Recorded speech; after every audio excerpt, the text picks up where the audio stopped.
Friends, मैं यशवीन आपका स्वागत करती हूँ तक्षशिला ट्यूटोरियल्स के ऑनलाइन चैनल पर।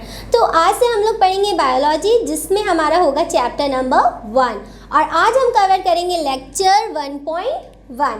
ठीक, अब देखिए हमारे पहले चैप्टर का नाम है जो आज हम पढ़ेंगे, उसका नाम है जीवों में जनन, मतलब रिप्रोडक्शन इन एनिमल्स। अब सबसे पहले बात आती है कि ये जीव, इसका क्या मतलब है, जीव होते क्या हैं। आप अपनी चारों तरफ अगर देखेंगे तो आपको छोटे छोटे जीव भी दिखेंगे, बड़े बड़े भी जीव दिखेंगे। जीव होते क्या है, मेनली हमारे सारे सजीव एनिमल्स। ठीक, सजीव एनिमल्स हो, फिर चाहे वो बर्ड्स हो, आप कुछ भी ले सकते हैं, बस वो चीज़ सजीव होनी चाहिए। सजीव से मतलब है जो श्वसन करे, जो उत्सर्जन करे, जो जनन करे, जो हमारा एक्सक्रीशन करे, जो जनन करे। ठीक, ये सब हमारे होते हैं सजीव। सजीव ही क्या करते हैं, जनन करते हैं। अब देखिए सजीव क्या होते हैं, सबसे पहले जीव क्या करते हैं, जन्म लेते हैं। जन्म लेने के बाद अपना जीवन काल व्यतीत करते हैं, जीवन काल, उसको जीवन अवधि भी आप कह सकते हैं। और उसके बाद क्या होता है, उनकी मृत्यु हो जाती है। मृत्यु सुनिश्चित होती है, मतलब हर वो जीव जो जन्म लिया है, जिसने जन्म लिया है, वो मृत्यु तक ज़रूर पहुंचता है। फिर चाहे वो छोटा सा जीव चींटी हो या फिर एक ह्यूमन, आप अपने आप को मनुष्य को भी ले सकते हैं। जन्म, जो चीज़ जन्म लेती है उस चीज़ की एक बार मृत्यु हो ही जाती है। तो जो आज का हमारा टॉपिक है जीवों में जनन, हम इसको कवर करेंगे। तो देखिए बहुत सारे जीव होते हैं हमारी पृथ्वी पे, बहुत सारे जीव देखने को मिलते हैं जो कि जन्म लेते हैं और उसके बाद अपनी लाइफ स्पैन, मतलब अपना जीवन काल व्यतीत करते हैं और उसके बाद उनकी मृत्यु हो जाती है। लेकिन वो अपने लाइफ स्पैन में एक बहुत ही इंपॉर्टेंट चीज़ करते हैं जो कि होता है जनन। जनन मतलब होता है अपने समान संतानों की उत्पत्ति। अब मान लीजिए किसी का एक वंश है, अपने वंश को आगे बढ़ाने के लिए वो अपनी ही समान संतति को उत्पन्न करेगा। ठीक, ताकि उसकी मृत्यु से पहले उसका वंश इस धरती पर रहे। जो ऐसा नहीं कर पाते हैं वो नॉर्मली विलुप्त हो जाते हैं। विलुप्त का मतलब आप सभी को पता होगा कि वो एक्सटेंट हो जाते हैं, जैसे कि इस वक्त डायनासोर सर्वाइव नहीं कर पाए, उनकी और प्रजातियां नहीं आ पाई, जिसकी वजह से आज हमें डायनासोर देखने को नहीं मिलते। तो ये बहुत ज़्यादा ज़रूरी है कि अपने आप की, अपनी जाति को शाश्वत बनाए रखने के लिए जीवों में जनन बहुत ज़्यादा आवश्यक होता है। क्योंकि क्या होता है कि वो अपनी लाइफ स्पैन पूरी करने के बाद वो ख़त्म हो जाते हैं, मर जाते हैं, उनकी मृत्यु हो जाती है। लेकिन उनके वंश को बढ़ावा देने के लिए उन्हें जनन करना ज़रूरी होता है। जनन का मतलब यही होता है कि अपने समान संतानों की उत्पत्ति करना, ताकि जो उनकी जाति है वो शाश्वत इस पृथ्वी पर बनी रहे। आई होप कि आप सब समझ गए होंगे। अब क्या करेंगे, हम इसके बारे में आगे और चर्चा करेंगे, रिप्रोडक्शन की डेफिनेशन देखेंगे, रिप्रोडक्शन को और अच्छे से उसकी चर्चा करके उसको अच्छे से पढ़ेंगे। ठीक, तो अब हम लिखेंगे पहले रिप्रोडक्शन, उसकी डेफिनेशन लिखेंगे, उसके बारे में थोड़ा बहुत आपको बताएंगे, फिर हम आगे देखेंगे उसके टाइप क्या होते हैं। तो चलिए सबसे पहले देखते हैं रिप्रोडक्शन की डेफिनेशन। तो दोस्तों अब देखिए हमने क्या किया है, डेफिनेशन लिख दी है। अब हम इसकी डेफिनेशन को देखेंगे। बहुत छोटी सी इजी सी डेफिनेशन है, आपको जल्दी याद हो जाएगी। अपने समान संतान को उत्पन्न करना ही क्या कहलाता है, जनन कहलाता है। अपने समान से मतलब है कि अपनी ही जैसी वो संतान उत्पन्न करेगा, ना कि कोई और सी। अब मान लीजिए एक मुर्गी का अंडा है, तो आप क्या एक्सपेक्ट करेंगे, उसमें से क्या निकलेगा, मुर्गी ही तो निकलेगी, ज़रूरी थोड़ी ना है छिपकली निकल आए। ठीक, यही होता है कि एक अपने ही समान, अब मनुष्य है, मानव है, तो वो एक मानव को ही जन्म देगा। ठीक, एक मनुष्य को जन्म देगा। इसी टाइप से अपनी ही समान संतान, उनकी संतान जो उनकी प्रजनी है, उनके बच्चे हैं, को उत्पन्न करना ही क्या कहलाता है, जनन कहलाता है। अब देखिए हम क्या देखेंगे, जनन कितने प्रकार से होता है। जनन हमारा होता है 2 प्रकार से, एक होता है अलैंगिक जनन और एक होता है लैंगिक जनन। अलैंगिक जनन में क्या होता है, जनन के लिए केवल एक ही जनक का योगदान होता है। मतलब इसमें क्या होता है कि सिर्फ एक ही पेरेंट पार्टिसिपेट करता है, एक ही जनक होता है, वही मेल होता है, वही फीमेल होता है, उसके अलावा और कुछ नहीं होता है। वही एक जनक क्या करेगा, या तो अपनी बॉडी को तोड़ के नया संतान बना लेगा, या फिर क्या करेगा कि अपनी बॉडी को डिवाइड कर देगा, अपनी बॉडी से ही एक नया हिस्सा, अपना एक नया हिस्सा निकाल के उसको कर देगा। इसको अभी हम और विस्तार से पढ़ेंगे। और दूसरा इसका पॉइंट, छोटा सा पॉइंट है, यहाँ एक सरल क्रिया है, मतलब हमें इसमें बहुत ज़्यादा ये जटिल नहीं होती है, मतलब बहुत ज़्यादा कॉम्प्लेक्स नहीं होती है। जबकि जो हमारा जनन में क्या होता है कि जनन के लिए 2 जनक होते हैं, मतलब एक मेल होगा तो दूसरा फीमेल होगा, एक नर होगा और एक मादा होगा। यहाँ एक जटिल प्रक्रिया है। तो देखिए, हमने इन दोनों को थोड़ा थोड़ा सा देख लिया कि एसेक्सुअल रिप्रोडक्शन में, यानी कि हमारे अलैंगिक जनन में क्या होता है कि सिर्फ एक पेरेंट पार्टिसिपेट करता है, एक ही जनक होता है, वही नर भी होता है वही मादा भी होता है, और ये एक सरल प्रक्रिया है। जबकि लैंगिक जनन में क्या होता है, 2 पेरेंट पार्टिसिपेट करते हैं, मतलब 2 जनक होते हैं, एक नर होता है एक मादा होता है, और प्लस ये एक जटिल प्रक्रिया है। तो देखिए, अब हम क्या करेंगे, सबसे पहले अलैंगिक जनन को पूरा विस्तार से, मतलब पूरा ब्रीफली पढ़ लेंगे कि इसमें क्या होता है, ये कितने टाइप का होता है, कौन कौन से इसके प्रकार हैं। उसमें से काफ़ी सारे आपके शॉर्ट नोट्स भी आते हैं, डायरेक्ट क्वेश्चन पूछा जाता है। तो चलिए अब हम आगे देखेंगे। सबसे पहले किसको पूरा कवर करेंगे, अलैंगिक जनन को। अलैंगिक जनन को पूरा करने के बाद हम करेंगे लैंगिक जनन। सबसे पहले अलैंगिक जनन पढ़ेंगे। दोस्तों, हमने अलैंगिक जनन पूरा लिख दिया है। अब हम इसे आपको सही से समझाएंगे। अलैंगिक जनन मतलब एसेक्सुअल रिप्रोडक्शन। इसमें क्या होता है, जब जनक प्राणी का शरीर 2 या अधिक समान संतति प्राणियों में विभक्त हो जाए। मतलब मान लिए एक ही ये शरीर है, ठीक, और ये आपस में बीच से डिवाइड हो जाए, तो क्या होगा, एक इधर आ जाएगा और एक इधर आ जाएगा। समान संतति प्राणियों में विभक्त हो जाए, मतलब समान ही तो है ये एक, अब मान लीजिए इसका एक एग्जाम्पल हम ले सकते हैं, बलून। आप सब ने देखा होगा बलून। आप बलून को क्या करिए, बीच में से फोल्ड कर दीजिए। अगर हम जब क्या करें, बीच में से फोल्ड करें, मतलब उसको फुला के उसको बीच से अगर ऐसे ट्विस्ट करेंगे तो क्या होगा, और उसको बीच से काट दे, काटने के बाद एक इधर नॉट लगा दे और एक इधर नॉट लगा दे, तो हमारे पास कितने बलून हो जाएंगे, 2 बलून, ठीक। जस्ट उसी टाइप से क्या होता है, एक बड़ी संतति होती है और उसके अपने आप ही वो अपने आप को डिवाइड कर लेती है या फिर अपने आप को विभक्त कर लेती है, ऐसा भी कह सकते हैं।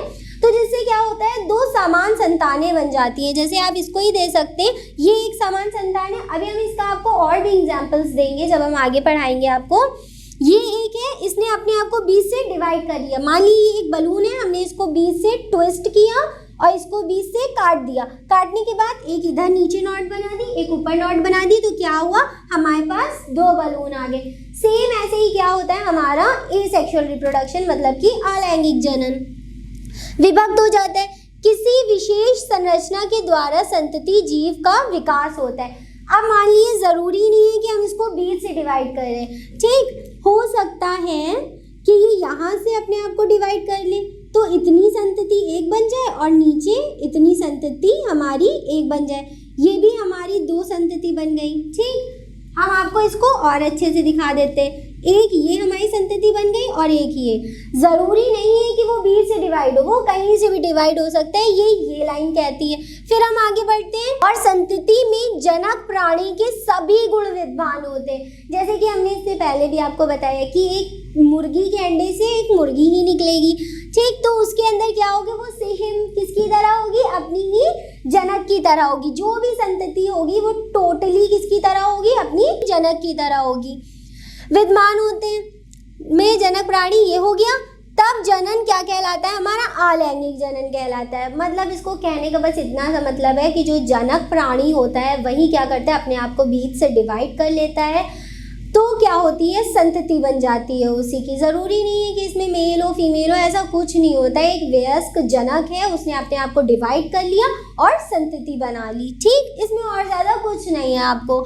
फिर नेक्स्ट हम देखेंगे जनक तथा संतति, जो दोनों लोग हैं के बीच आनुवांशिक पदार्थ। What is the mean by आनुवांशिक पदार्थ, हमारा डीएनए और आरएनए। डीएनए क्या है, हमारा आनुवांशिक पदार्थ है। क्यों, क्योंकि वो जो हमारे आनुवांशिक लक्षणों को एक पीढ़ी से अगली पीढ़ी में लेके जाता है, ठीक। आनुवांशिक पदार्थ एवं लक्षणों, मतलब देखिए अब ये 2 गोले तो हमने यहाँ पे गोले ही मतलब सर्कल ही, अब देखिए यहाँ पे 2 सर्कल है तो हमने अब यहाँ पे सर्कल ही तो बनाया, हमने कोई यहाँ पे स्क्वायर तो बनाया नहीं कि ये सर्कल से स्क्वायर में तब्दील हो गया, नहीं, इसके जो लक्षण थे इसके वही लक्षण है, ना कि उसके लक्षण चेंज हुए। तो अलैंगिक जनन का एक सबसे बड़ा पॉइंट ये भी है कि जो लक्षण हमारे जनक के होते हैं वही एज इट इज वही किसमें आ जाते हैं, उनकी संततियों में।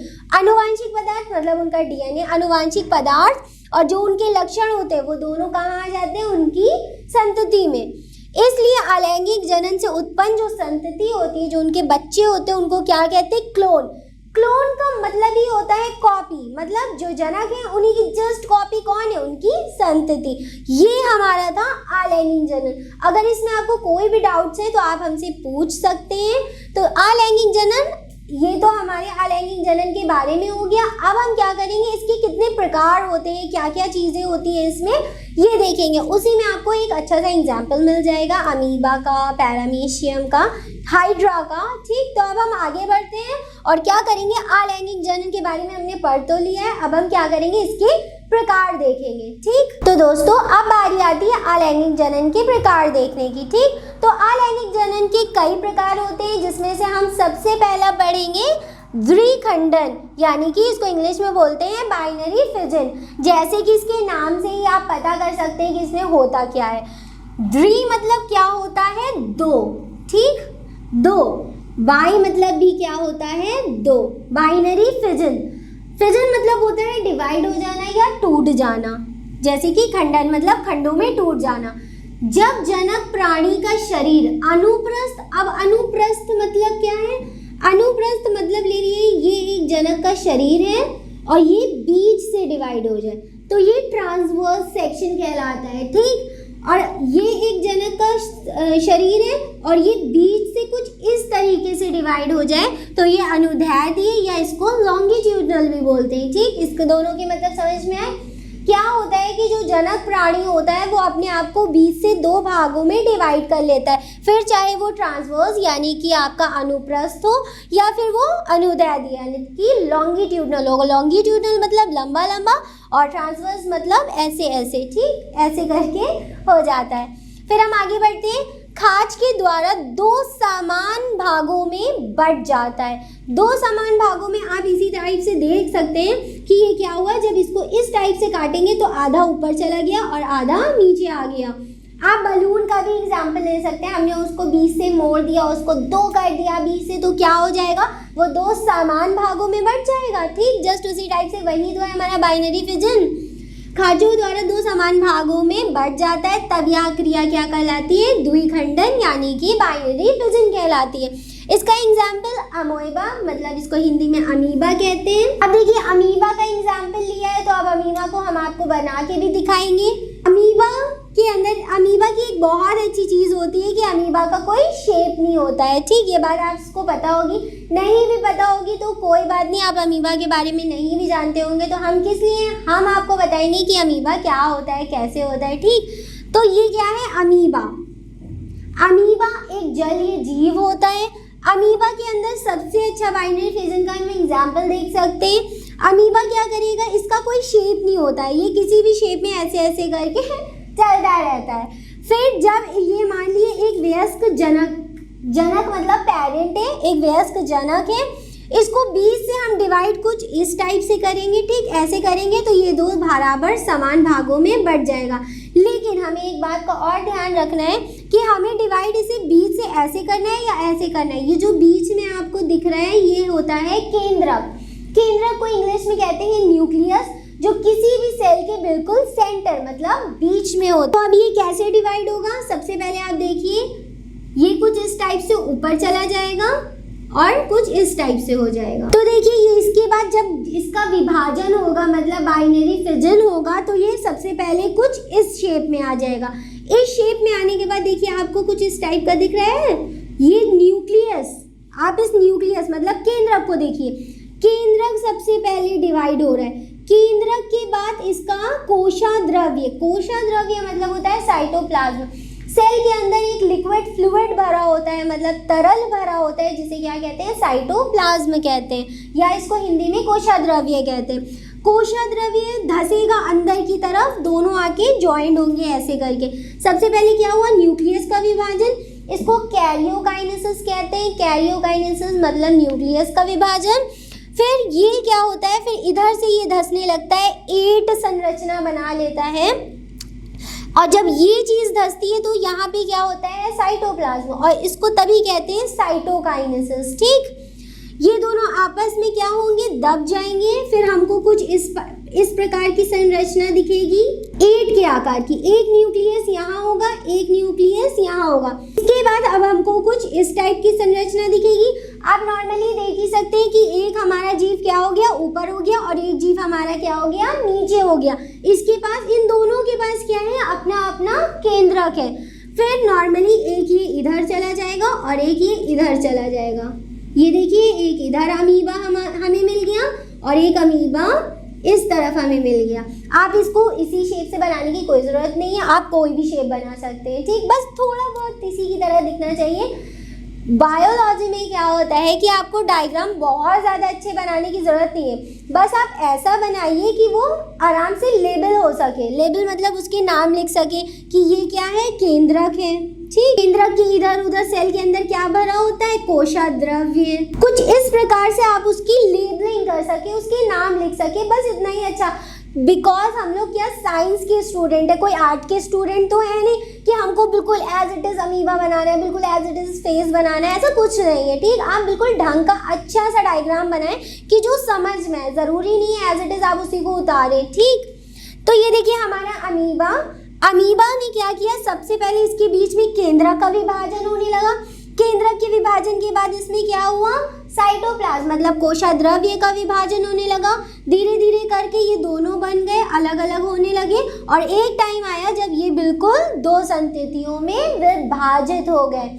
ये हमारा होता है बाइनरी फिजन। इसमें कोई दिक्कत नहीं होनी चाहिए, बहुत ईजी था कि हमारा एक जीव था, उसको बीच से मोड़ दिया हमने, उसको अलग कर दिया, और वो क्या हो गया, 2 संततियों में विभाजित हो गया। लेकिन दोस्तों ये काम हम लोग नहीं करते हैं, ये काम ये खुद ही करते हैं। ठीक, हमने आपको सिर्फ एग्जाम्पल बताया था बलून वाला, आप वही एग्जाम्पल याद रखिएगा। अब तोड़िए, नॉट बनाइए और 2 संतति क्रिएट, और यही हमारा क्या हुआ, बाइनरी फिजन यानी कि द्विखंडन। द्वि लिखा है तो मतलब 2 ही खंड होंगे। ठीक, एक संतति से कितने, एक जनक से कितने बनेंगे, 2 संतति क्रिएट हो जाएंगी। यहाँ पे हमारा बाइनरी फिजन खत्म होता है। इसके बाद हमारा आएगा मल्टीपल फिजन। तो चलिए अब मल्टीपल फिजन को देखते हैं। तो अब हमारा नेक्स्ट प्रकार क्या है, मल्टीपल फिजन, मतलब हम उसको हिंदी में कहते हैं बहुखंडन। बहुखंडन में क्या होता है कि जब जनक विभाजित होकर अनेक संतति प्राणियों में विभाजित हो जाता है, तब इस क्रिया को क्या कहेंगे, बहुखंडन कहेंगे। अब देखिए आपको थोड़ी सी डेफिनेशन से ही समझ में आ रहा होगा कि ये है क्या चीज़।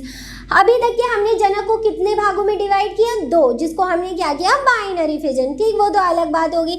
मल्टीपल फिजन में क्या करेंगे, बस जनक क्या होगा, बहुत सारे पार्ट्स में डिवाइड हो जाएगा। अब मान लिए हमने पहले एक नॉर्मल बलून लिया था, अब हम लेंगे रॉकेट बलून। रॉकेट बलून को क्या करेंगे, काफ़ी सारे 3-4 पार्ट्स में यूं करके घुमा लेंगे और सबको नॉट लगा देंगे काट के। तो क्या होगा, एक रॉकेट बलून से हमें कितने सारे बलून्स मिल गए, छोटे छोटे, काफ़ी सारे मिल गए। आप जितनी नॉट लगाना चाहे आप लगा सकते हैं। ठीक, 2 लगाना चाहे, 3 लगाना चाहे, 4 लगाना चाहे, जितनी लगाना चाहे आप लगा सकते हैं। तो यही क्या होता है हमारा मल्टीपल फिजन, जब जनक अपने आप को विभाजित करके काफ़ी सारी संतति उत्पन्न करता है, मतलब 1 नहीं 2 नहीं, काफ़ी सारी संतति उत्पन्न करता है, वही हमारा क्या होता है, मल्टीपल फिजन। चलिए, तो मल्टीपल फिजन भी हो गया हमारा। तो चलिए अब हम अपने नेक्स्ट प्रकार की तरफ बढ़ेंगे, जो हमारा होगा बीजाणु जनन, उसको स्पोरुलेशन भी कहते हैं। तो चलिए अब हम उसको देखते हैं। तो दोस्तों अब हमारा अलैंगिक जनन का तीसरा प्रकार हम देखेंगे, इसको क्या कहते हैं, बीजाणु जनन। बीजाणु जनन मतलब स्पोरुलेशन। स्पोरुलेशन में हम क्या देखेंगे, अब देखिए इसके नाम से ही समझ में आ रहा है, बीजाणु लिखा है तो इसमें कौन पार्टिसिपेट करेगा, बीज। बीज आप सब थोड़ा बहुत तो जानते होंगे, बीज क्या होती है, यूनिसेलुलर होती है, मतलब एक कोशिकीय होती है। बीज एक कोशिकीय वो होता है जिसमें सिर्फ एक कोशिका मिलती हो। एक से तो आप जानते हैं एक कोशिकीय, एक मतलब एक, कोशिकीय मतलब कोशिका, यूनि मतलब भी एक होता है और सेलुलर यूनिसेलुलर। ठीक, बीजाणु क्या होता है? एक यूनिसेलुलर पतली भित्ति मतलब थिन वॉल्ड की संरचना होती है और इसके अंकुरण से नए पौधे का निर्माण होता है। इसके अंकुरण से मतलब ये जो एक यूनिसेलुलर बीज होता है ये अंकुरित हो जाता है। अंकुरित होने के बाद क्या बना देता है? एक नए पौधे का निर्माण कर देता है। मुख्यतः हमें नॉर्मली ये देखने को मिलता है फंजाई मतलब कवकों और शैवालों में। ये पानी में रहते हैं, उनसे ही ये क्या होता है? विकसित हो जाते हैं। बीज या तो टूट के अलग हो जाएंगे या उड़ के अलग कहीं और जाके अंकुरित हो जाएंगे। इस टाइप से ये अंकुरित होके क्या करेंगे? एक नया पौधा बना लेंगे जो कि एक अलैंगिक जनन है। इसमें कहीं से आपको कोई मेल दिखा कोई फीमेल दिखा ऐसा नहीं हुआ ना कुछ, इसी वजह से ये क्या है? अलैंगिक जनन है। फिर चलिए इसका एग्जाम्पल भी देख लेते हैं। इसका एग्जाम्पल है पेनिसिलियम में कण मतलब कोनिडिया इन पेनिसिलियम। पेनिसिलियम ये इस टाइप से आप इसका छोटा सा डायग्राम देख सकते हैं। आप नोट्स देखिए, नोट्स में हमने थोड़ा बड़ा डायग्राम बना दिया है। ठीक, ये हमारा कोनिडिया है, यहाँ पे हमारे क्या है? कोनिडिया। ये हमारा पूरा पौधा क्या है? पेनिसिलियम है और ये उसके ऊपर कोनिडिया है। याद रखिएगा कोनिडिया के बीच में क्या है? न्यूक्लियस मतलब केंद्रक। केंद्रक जरूर होना चाहिए, बिना केंद्रक के अलैंगिक जनन इज इम्पॉसिबल मतलब एसेक्सुअल रिप्रोडक्शन होगा ही नहीं। कोनिडिया के अंदर क्या है? केंद्रक है। केंद्रक जब ये टूटेगा या अलग होगा, एक मान लीजिए इधर चला गया, एक उड़ के उधर चला गया, तीसरा वाला उड़ के इधर कहीं भी चला गया, वहाँ जाके वो अंकुरित हो गया और अंकुरित होने के बाद क्या किया? उसने एक नया पौधा बना लिया। ठीक, तो इस टाइप से ये स्पोर होते हैं, छोटे छोटे से कोनिडिया को स्पोर्स भी आप कह सकते हैं। छोटे छोटे से स्पोर्स होते हैं, बीजाणु होते हैं जो कि उड़ के या तैर के या किसी भी माध्यम से वो एक जगह से कहाँ चले जाते हैं? दूसरी जगह, जिसकी वजह से वो क्या होता है? एक जगह से दूसरी जगह उड़ के चले जाते हैं या वो कहीं से पानी में तैरते हुए चले जाते हैं और अंकुरित होकर एक नया पौधा बना लेते हैं जो कि हमारा क्या है? स्पोरेलेशन यानी कि बीजाणु जनन। तो दोस्तों आज का लेक्चर हमारा बस खत्म ही हो गया है। आज के लेक्चर में हमने क्या क्या पढ़ा? हमने जनन देखा। जनन क्या होता है? अपने समान संततियों को उत्पन्न करना ही जनन कहलाता है। फिर हमने जनन के प्रकार देखे। जनन दो प्रकार के होते हैं, एक तो एसेक्सुअल हमारा रिप्रोडक्शन होता है जिसको अलैंगिक जनन कहते हैं और दूसरा होता है सेक्सुअल रिप्रोडक्शन मतलब लैंगिक जनन। ठीक, इन दोनों में से सबसे पहले हमने किसे पढ़ा? अलैंगिक जनन को। लैंगिक जनन हम बाद में पढ़ेंगे। अलैंगिक जनन को पढ़ा। अलैंगिक जनन के प्रकार देखे कि वो कितने प्रकार के होते हैं। हमने आपको 3 प्रकार बता दिए हैं। अब जो आगे के इसके प्रकार होंगे वो हम आपको नेक्स्ट लेक्चर में बताएंगे। ये लेक्चर हमारा यहीं पे ख़त्म हो गया। तीनों में अगर आपको कोई भी डाउट्स है तो आप हमसे संपर्क कर सकते हैं। हम आपके सारे क्वेश्चंस का आंसर देंगे, जो भी आपके डाउट्स होंगे उसे क्लियर करेंगे। तो दोस्तों इस लेक्चर से रिलेटेड आपको सारे नोट्स नीचे डिस्क्रिप्शन बॉक्स में मिल जाएंगे। आप वहां से जाके लिंक क्लिक करके उसे डाउनलोड कर सकते हैं और देख सकते हैं, उसे अच्छे से पढ़ सकते हैं। फिर इस लेक्चर को हम यहीं ख़त्म कर दें। तो दोस्तों आज की क्लास में बस इतना ही। मिलते हैं नेक्स्ट क्लास में, तब तक के लिए थैंक यू।